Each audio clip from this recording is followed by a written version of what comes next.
How to create new B4X Pages project. Open any of the IDE.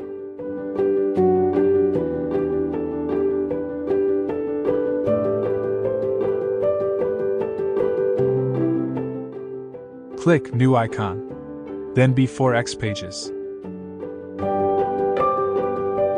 Or click File, New, B4X Pages.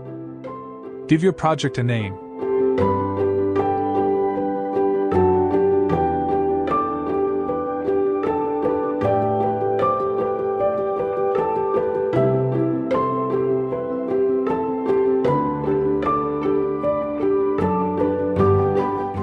The project is then created for all platforms.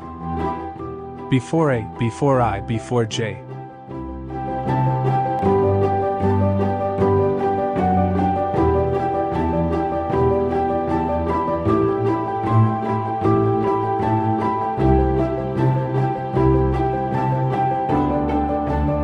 The code is shared across the platforms.